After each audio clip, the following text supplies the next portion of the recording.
pela graça dele sobre nós. Na sexta-feira à noite, o que nós falamos? Qual foi o ponto central, sexta-feira à noite? Qual foi o texto que a gente usou? Romanos, capítulo 8, verso 28, que diz...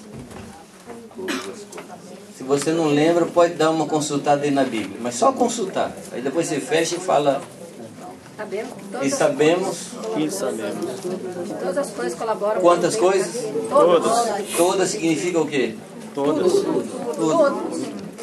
Coisas agradáveis e coisas desagradáveis. Então nós comentamos que nesse caso não existe coisa ruim e coisa boa. Existe coisa agradável e coisa desagradável. Se tudo cooperam para o nosso bem, todas elas são boas. Amém? Amém. Não estou dizendo que são gostosas, mas todas são boas. Correto? E aí nós comentamos que todas as coisas cooperam para um propósito. Qual é ele? Para o bem daqueles que amam a Deus. Mas qual é esse bem? Qual é o bem para o servo de Deus? Que bem é esse para o qual Deus trabalha? Que bem é esse para o qual todas as coisas, para o que todas as coisas cooperam? Que bem é esse? Ser iguais a Jesus. Esse é o bem de Deus. É que quando a gente pensa em bem, a gente pensa em coisas. Todas as coisas cooperam para o bem de quem ama a Deus. Então vou ganhar um carro melhor, vou ganhar uma casa melhor, vou ganhar um emprego melhor. Deus não está preocupado com isso. Desculpa. Deus não está preocupado com essas coisas. Deus está preocupado com um bem só. É que todos sejamos a imagem de Jesus Cristo. Amém.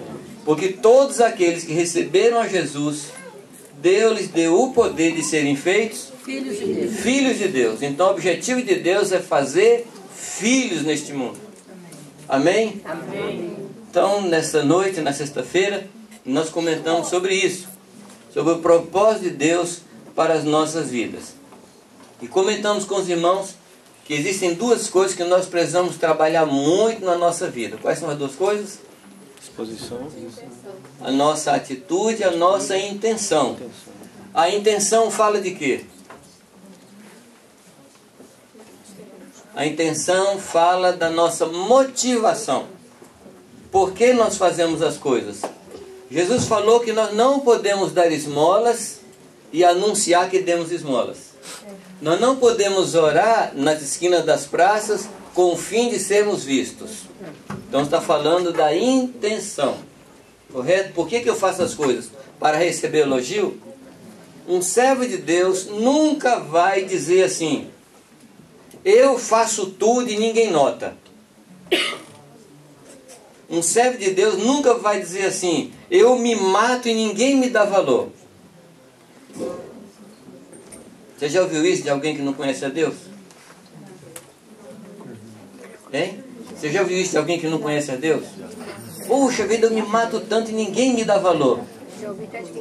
Você já ouviu assim de alguém que não conhece o Senhor Jesus? Várias vezes. Pois é. Quem não conhece Jesus tem a tendência de se dar valor por aquilo que faz. Mas o nosso valor está fora dessas coisas. Correto? Porque quando a gente faz alguma coisa, a gente faz para o Senhor e não para as pessoas. Amém?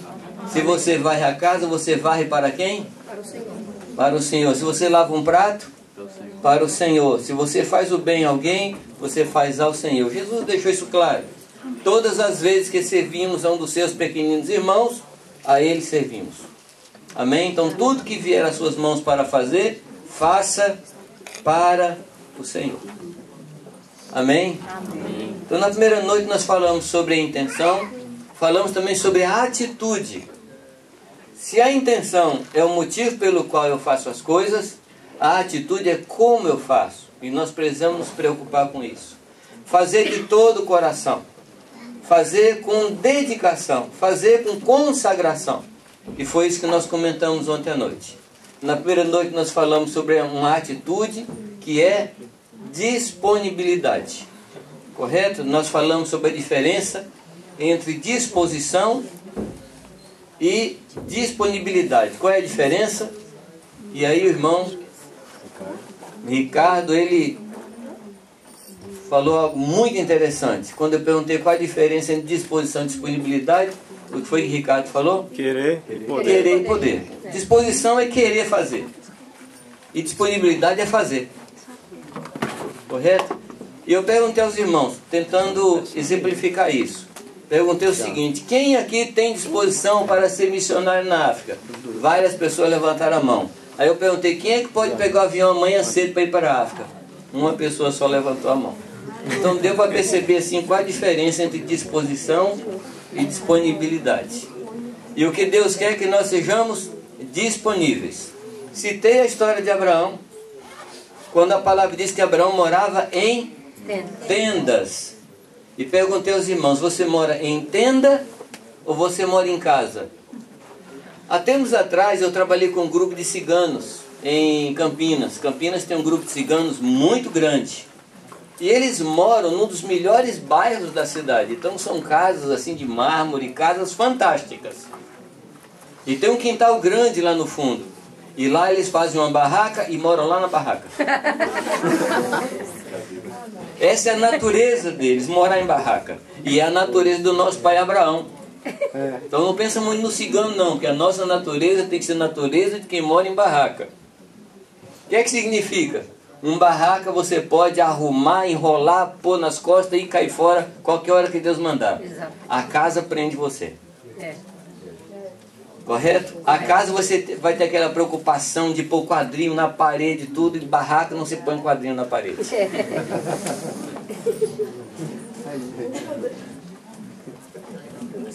Tá bem?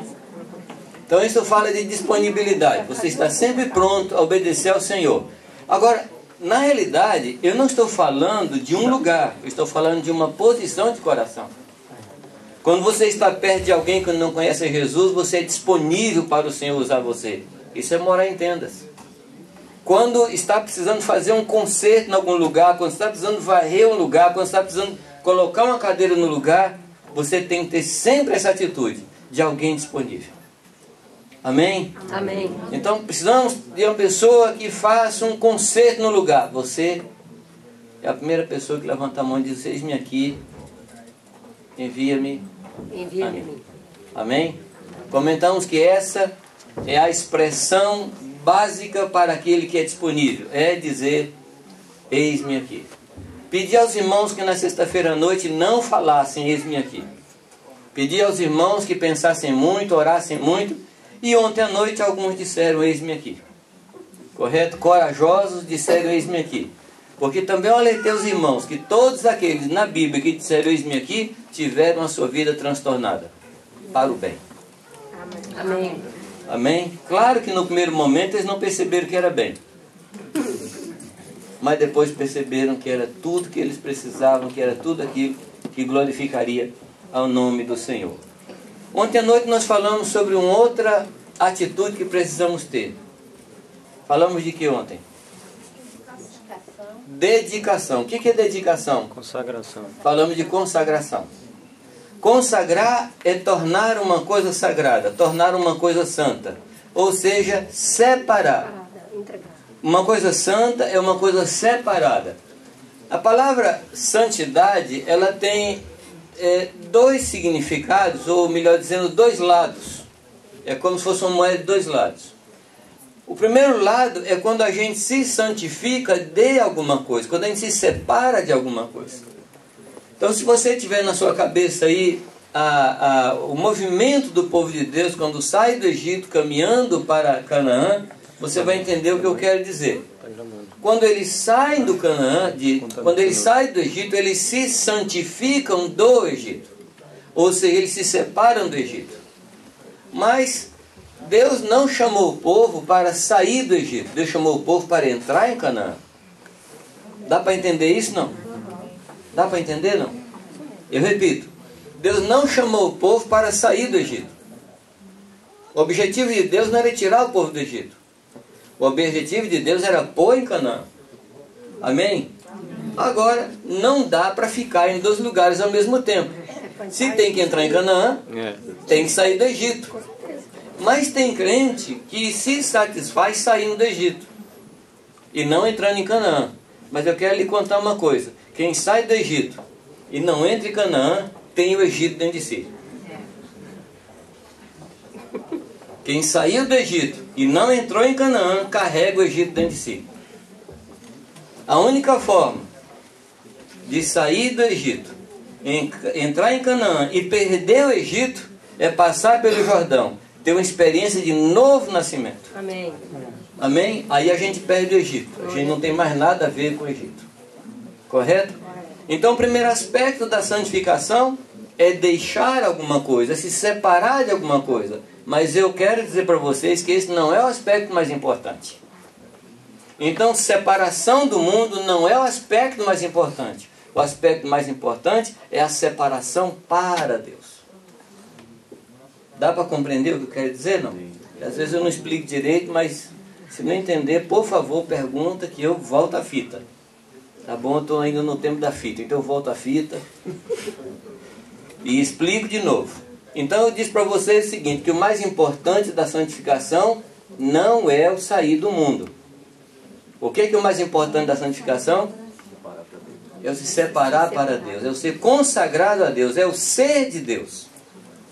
Em Marcos 3,14 diz que Jesus, depois de um tempo de oração, ele separa 12 homens para estar com ele. E esse é o nosso primeiro chamado, estar com Jesus. E o segundo chamado, anunciar o Evangelho. Então o primeiro chamado da nossa vida é para estar com o Senhor. Amém, queridos? Amém. Amém? Eu comentei com vocês outra vez e falo aqui de novo, só para explicar esse aspecto, esses dois aspectos da santificação, que durante muitos anos os crentes eram conhecidos pelo povo que não fazia. Lembra não? Sim. Ah, agora eu sou crente, então agora eu não fumo, não bebo, não jogo, não vou no baile. Então era o povo que não fazia. A gente era conhecido por não fazer. Não faço isso, não faço aquilo, não faço aquilo outro. Aí por brincadeira eu digo aos irmãos que nós moramos perto de um povo que não bebe, não fuma, não joga, não chuta o cachorro, não briga com a mulher, não deve nada a ninguém. Um povo assim que não briga com ninguém. Nós moramos do lado de um cemitério.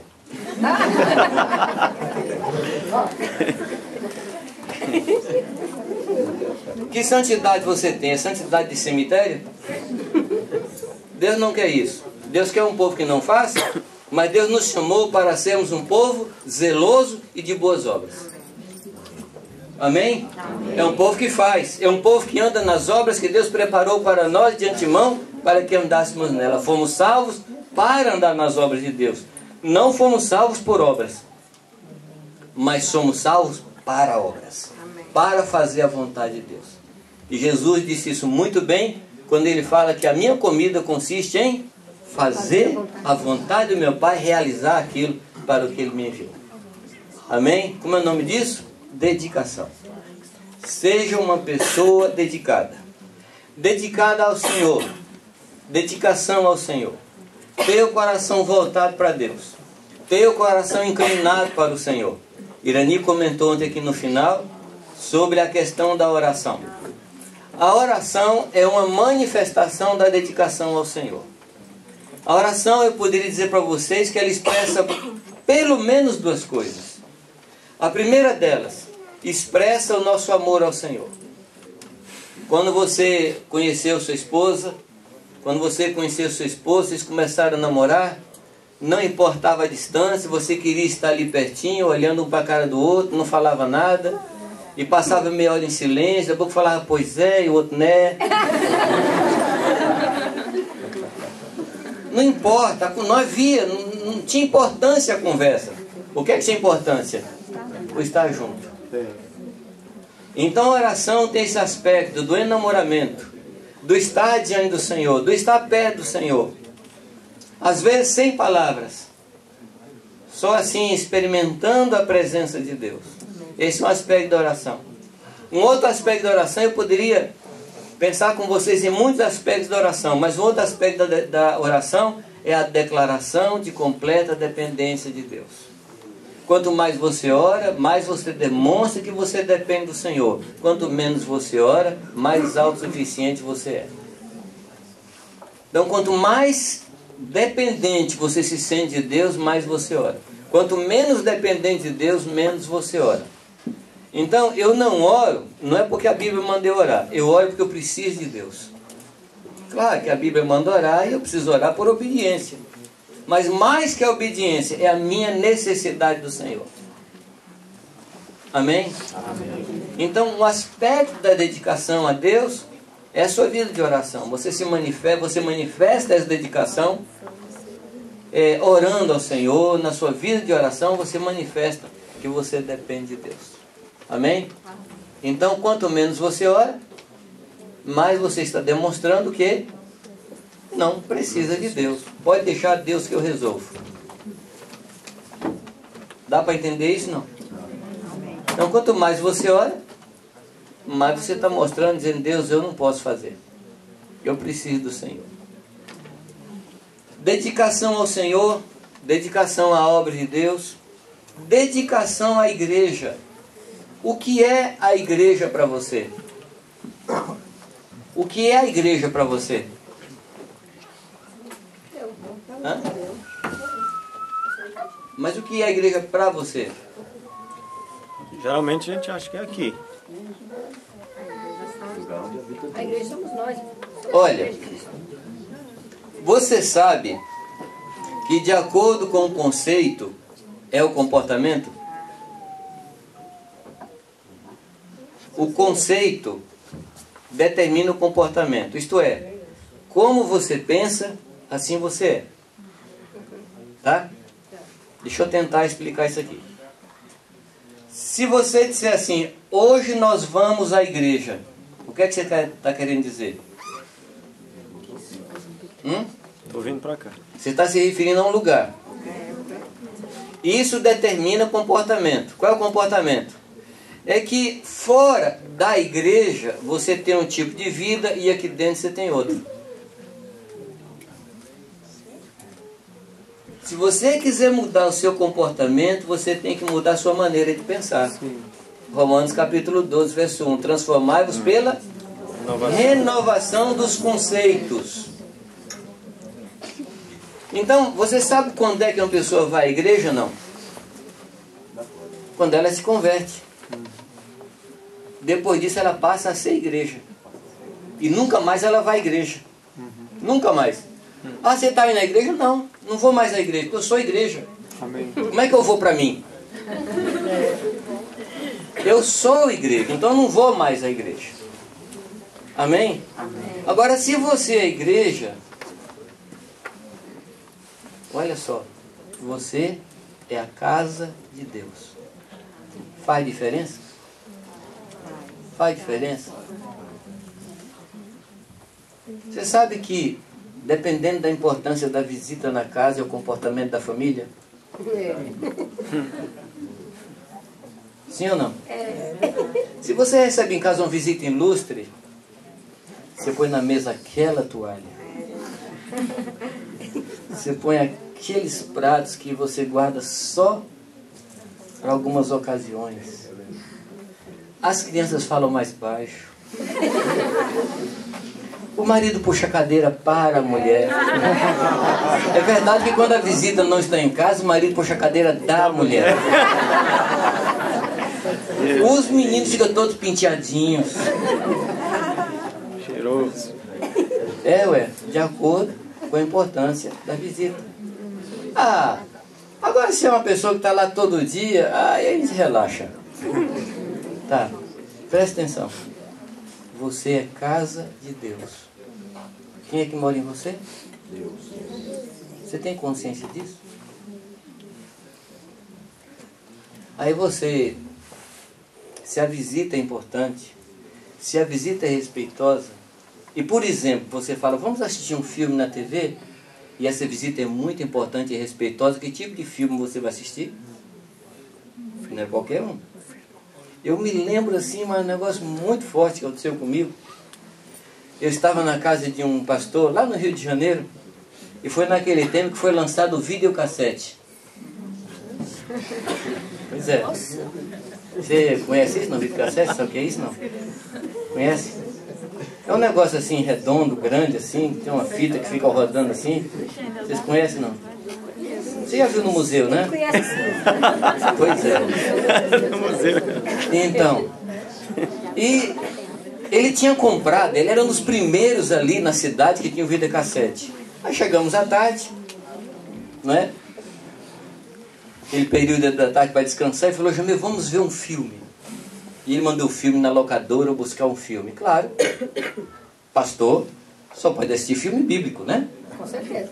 Aí foi lá buscar um filme da história de Davi. Aí ele pôs lá. Só que a história de Davi era uma história assim meio apócrifa, meio desviada. Porque daqui a pouco mostrou Davi e Batseba no quarto. Mas o pobre do pastor pegava o controle, ele não sabia usar o controle ainda. E às vezes ele travava, parava aquela cena ali. Ele ficava coitado. Aí eu peguei da mão dele e apertei um lugarzinho chamado Power. Desliguei. Agora, o que determinou aquele comportamento nele? A minha presença. Você está entendendo o que eu quero dizer, não? Se você tem consciência que Jesus mora na sua casa, sua vida muda. Amém. Se você não tem consciência disso, sua vida continua do jeito que está. Então, qual conceito de igreja você tem? Se igreja é para você diz respeito à sua vida com Deus, seja dedicado à igreja.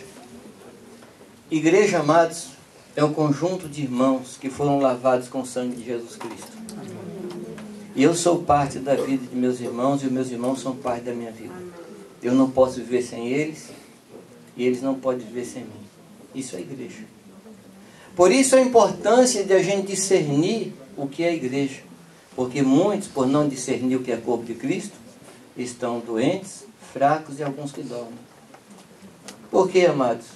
Porque a vida da igreja a gente recebe uns dos outros. Porque se andarmos na luz,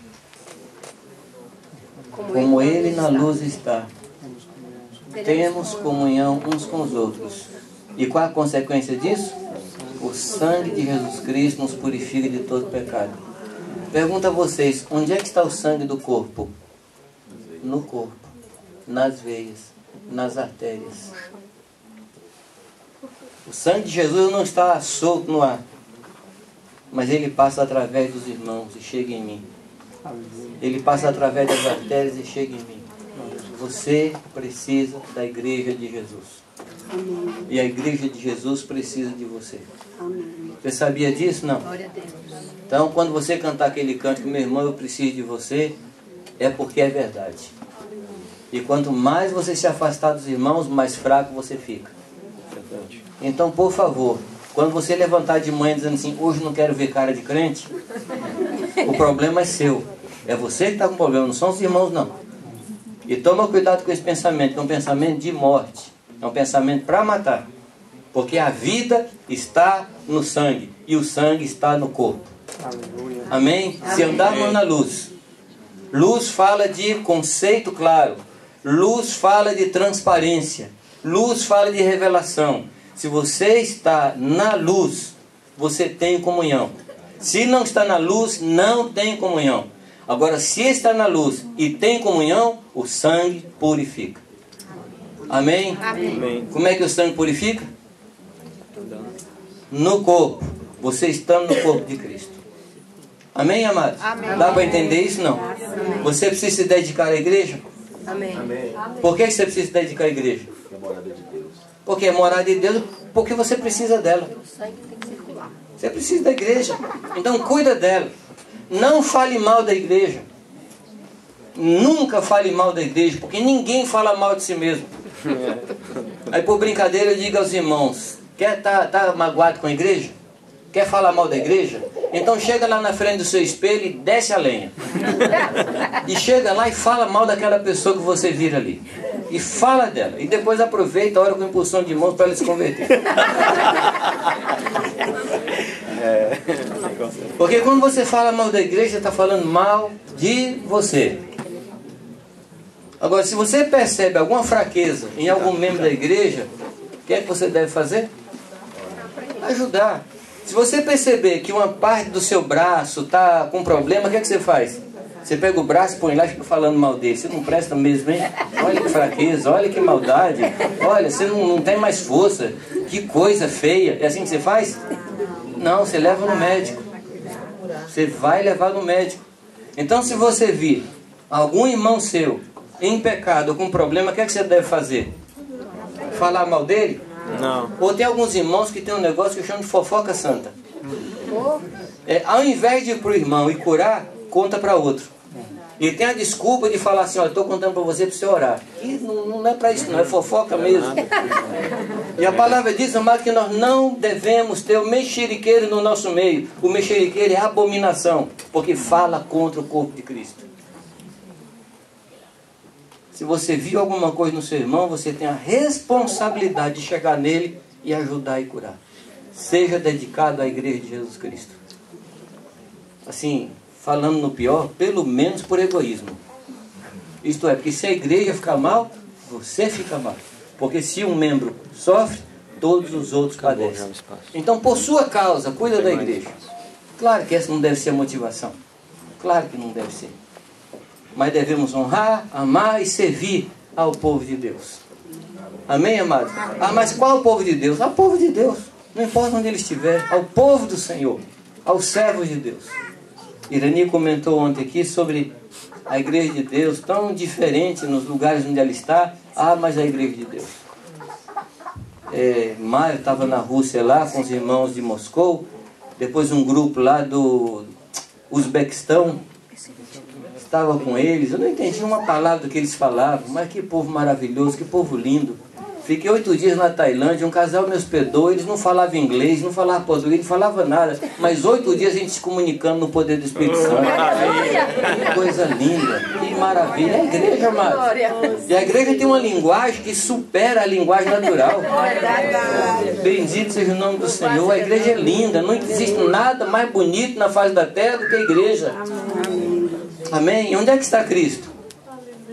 Na igreja. Olha do lado aí que você vê Cristo.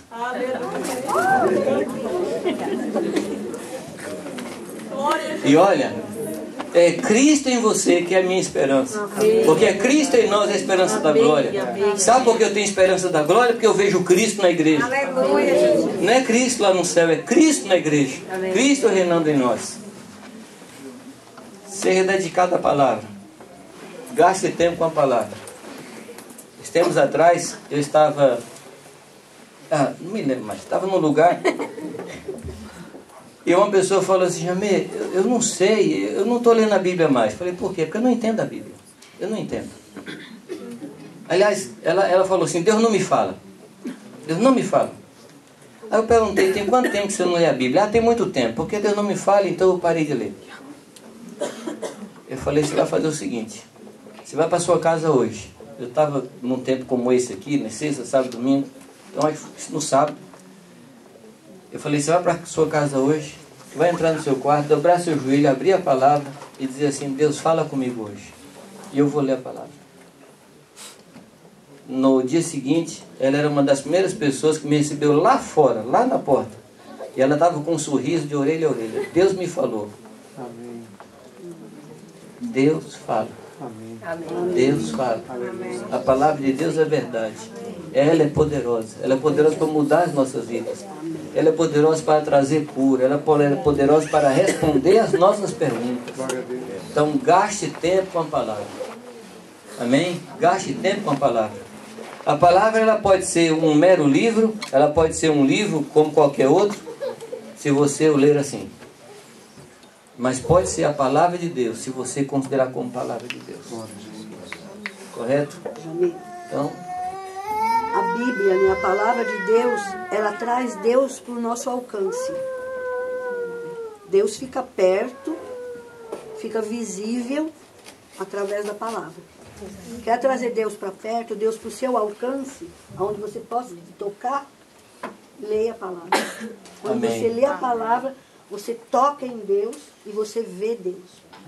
Amém. Agora aqui um conselho. Só uma coisa prática.